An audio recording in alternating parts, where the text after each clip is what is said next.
Salve, meu povo, eu sou Olivia, filha do pastor Maurício, e esse é o Verbo Compartilhar, episódio 25. Então não se esqueça, dá um like no vídeo, se inscreve no canal e ativa o sininho. O tema de hoje é Jesus é a luz. Depois a vinheta.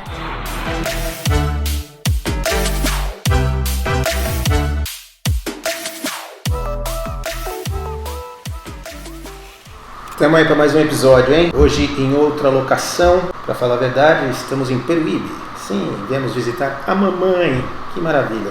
Vamos lá, no 252º lugar no ranking de versículos mais procurados na internet, nós temos Hebreus capítulo 1, versículo 3, que diz o seguinte: o Filho brilha com o brilho da glória de Deus e é a perfeita semelhança do próprio Deus. Ele sustenta o universo com a sua palavra poderosa e depois de ter purificado os seres humanos dos seus pecados, sentou-se no céu, do lado direito de Deus, o Todo-Poderoso. Nesse versículo a gente tem aqui a apresentação de Jesus como alguém que brilha com o brilho da glória de Deus. Eu tenho um caso para contar aqui que talvez sirva para ilustrar um pouquinho essa ideia de luz, né, de brilho, dessa coisa majestosa, né, e gloriosa que é o brilho. Quando eu era bem jovem, assim, lá para os meus 17 anos de idade, isso então no comecinho da década de 90, eu frequentava com os meus amigos ali uma balada que se chamava Vitória Pub. Ficava numa paralela ali da Paulista, uma rua chamada Lorena. E eu achava esse lugar um lugar demais, assim, né? Além de ser um lugar que tocava as músicas que eu gostava e tal, a gente ia lá para dançar, todo mundo duro, não tinha dinheiro para nada, ficava tomando água na torneira ali do banheiro, não tinha dinheiro para nada, entrava de graça e ficava só dançando, suando que nem uns tontos e tomando água do banheiro. E como a gente era mais duro que diamante, a gente acabava também saindo o mais tarde possível, porque a gente precisava que o transporte público voltasse a funcionar para a gente poder voltar para casa, né? E teve uma vez que eu saí tão tarde, mas tão tarde daquele lugar, que a balada já tinha acabado e então eles acenderam as luzes de serviço no lugar. Então você imagina, aquele lugar era um lugar assim, ele era tudo de madeira, era uma coisa assim extremamente aconchegante, luz indireta, né? Era uma coisa assim realmente charmosa até, né? A pista de dança, era tudo madeira, muita madeira. E assim, aquela luz indireta, né? Uma luz meio cenográfica, aquela sensação assim de que, nossa, cara, que lugar legal. Amigo, vou te falar, depois que acenderam aquela luz de serviço, que decepção, cara, que coisa horrorosa.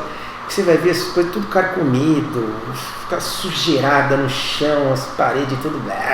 Assim, foi uma decepção tão gigantesca que eu fiquei olhando e falei assim, nossa, parecia tão bonito, né?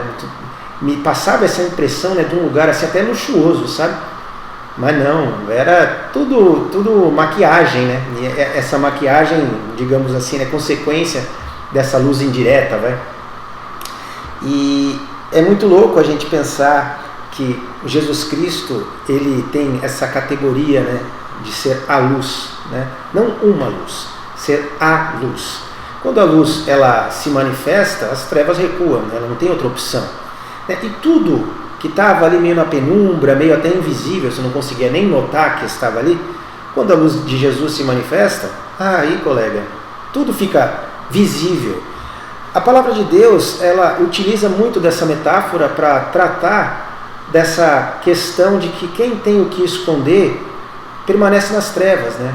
E a gente, quando, por exemplo, tem áreas nas nossas vidas ou coisas que nós fizemos ou passamos nas nossas vidas, das quais a gente tem vergonha ou algum trauma, algum complexo, é muito comum que a gente procure meio que, né, o que a gente chama de jogar para debaixo do tapete ou esconder naquele armário da bagunça que ninguém tem autorização de abrir a porta, né?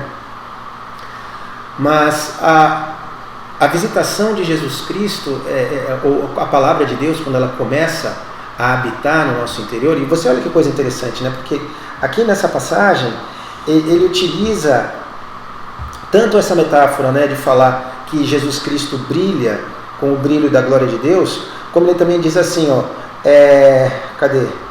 que ele, né, Jesus, sustenta o universo com a sua palavra poderosa. É a palavra de Deus, Jesus Cristo é a palavra de Deus. Isso é um troço muito louco.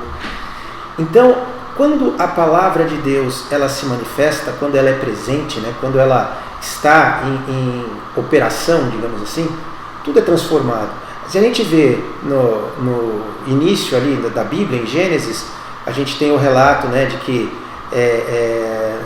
no princípio, né, as coisas estavam tudo bagunçadas, era um caos tremendo, né, não existia uma ordem, as coisas estavam fora do lugar, digamos assim, né, as coisas estavam numa bagunça.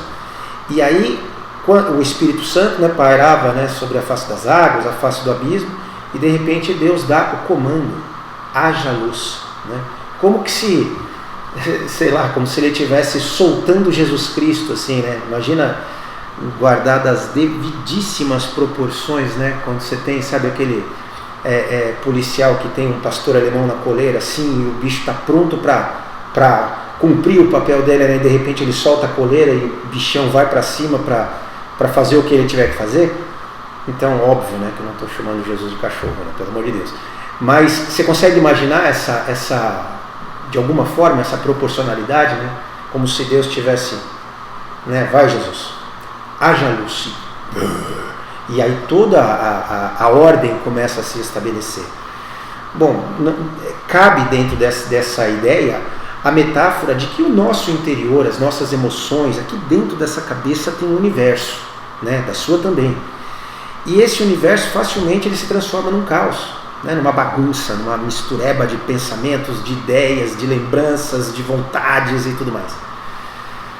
Se eu não tiver essa simplicidade, essa disposição de trazer a palavra de Deus para dentro, de deixar que a palavra de Deus esteja em mim, não só ler uma passagem como essa e falar, que bacana, hein, esse trecho bíblico. Não, deixar que essas coisas tenham oportunidade de efetuar o que elas são, né, dentro de mim, né, o que elas são antes de eu ser, né, o que elas são em si mesmas, né, mas deixar com que elas sejam dentro de mim também. Então a luz se manifesta, e quando a luz se manifesta, aí algumas coisas acontecem, porque para você colocar as coisas em ordem, digamos assim, ó, mais um exemplo, você imagina, você chega o quarto da bagunça, sabe assim? Na maioria das pessoas tem algum canto na casa que é tipo o canto da bagunça, o canto onde você vai guardando o que sobrou de tinta, o que ferramenta que você não usa sempre, aquela escadinha que já está toda torta, cabo de vassoura, né? Você fala, não, um dia eu vou usar esse cabo de vassoura, tralhas, né? Tudo bem. Aí você vai juntando, chega uma hora que você fala assim, amigo, não dá nem para entrar mais no lugar. Ou eu paro para colocar esse troço em ordem, né? Ou o que será, né, desse espaço, né? Daqui a pouco ele vira só um bloco de coisa entulhada. Então, se você for arrumar, imagina só, você fala assim, não, beleza, eu vou arrumar esse quarto todos os dias à noite, só que sem luz, como é que você vai fazer um negócio desse? Você chega do trabalho, né, janta e tudo mais e tal, aí a hora que você vai pro quarto, digamos que ele ficasse fora da sua casa, né, tipo um barracãozinho assim, tá lá naquele barracãozinho, aí chega lá, tá mó escuridão, sem luz, sabe nem por onde começar. Como é que você vai fazer para saber o que é o que? Como é que você vai organizar as coisas, separar as coisas para falar, bom, isso aqui é lixo, mas isso aqui realmente vale a pena guardar, esse outro negócio aqui eu vou doar, como? Sem luz é impossível. Então, a primeira coisa é a luz. Ela precisa, né, acontecer. Agora, pensar que a pessoa que não tem Deus está totalmente nas trevas, né, eu diria que é um exagero. Né? Lógico que tem pessoas que estão totalmente na treva, mas tem outras pessoas que não estão totalmente nas trevas. Elas estão em situações em que há um pouco de luz, mas não luz o suficiente. Não uma luz que traga assim, ao conhecimento todos os detalhes que no meio da penumbra acabam ficando ali despercebidos. Né? Então, assim, muita gente, especialmente dentro de igreja, né, que é o lugar onde a gente imagina que deveria haver pessoas, né, mais equilibradas, santificadas e tudo mais. Muita gente tem luz em si, mas é uma luz mais cenográfica, é uma luz assim para parecer bonito. né, como era naquela balada que eu frequentava. E assim, parecer bonito não resolve nada. Parecer bonito não traz sanidade para ninguém. Parecer bonito não transforma a vida de ninguém. Não muda, né? Não renova. Enfim, não tem... É engano. Resumindo, é engano. Então, a luz de serviço, quando você acende uma luz de serviço, o lugar perde o charme, sem sombra de dúvida. Mas quem quer ser charmoso não está preocupado em se santificar. Quem tem o desejo de ter uma vida santificada, aí tem que abrir mão da maquiagem, tem que abrir mão do disfarce, daquela coisa de falar assim, não, eu quero parecer, deixa que pensem que eu sou. Isso não é vantagem alguma, né? Luz de serviço é aquela coisa, vai parecer tudo quanto é detalhe, tudo quanto é coisinha mal colocada, fora do lugar, precisando de manutenção, precisando ser jogada fora, né? E é isso que o Filho de Deus, quando ele é internalizado e trazendo para o seu interior o brilho da glória de Deus, e a glória de Deus é a perfeição, né? É a santidade absoluta, é o amor perfeito. Então, aquela palavra poderosa que está no Filho, que é o Filho, vai chegar no teu interior e vai ser confrontada com a sua palavra pessoal, né? As suas convicções, os seus apegos, as suas manias, seus desejos, suas lembranças. E aí não tem o que fazer. Esta palavra é poderosa. Ninguém consegue resisti-la, né? Se ela entra no lugar, ela vai lançar o que não for de Deus fora. E esse tem que ser o nosso anseio, esse tem que ser o nosso trabalho diário, né? Então que assim seja, que Deus tenha esse espaço na minha vida e na sua vida, e que essa luz maravilhosa do brilho da glória de Deus e o poder que há no Filho quando, né, dentro de cada um de nós, agindo, né, fazendo com que a palavra aconteça, com que a palavra transforme, com que a palavra restaure, restabeleça, né? Ou até mesmo, né, construa do zero muitas vezes. Tem gente que é tão...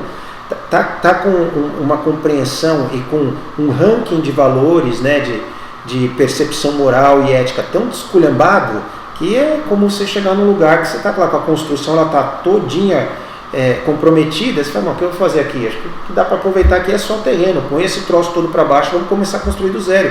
Glória a Deus, não importa exatamente o que será feito, né? O que importa é que se for Deus que estiver fazendo, então não tem como dar errado. Amém? Glória a Deus. Era essa a palavra que eu tinha para compartilhar com você hoje. Espero que você seja abençoado, que isso toque teu coração, que você procure refletir sobre isso, né?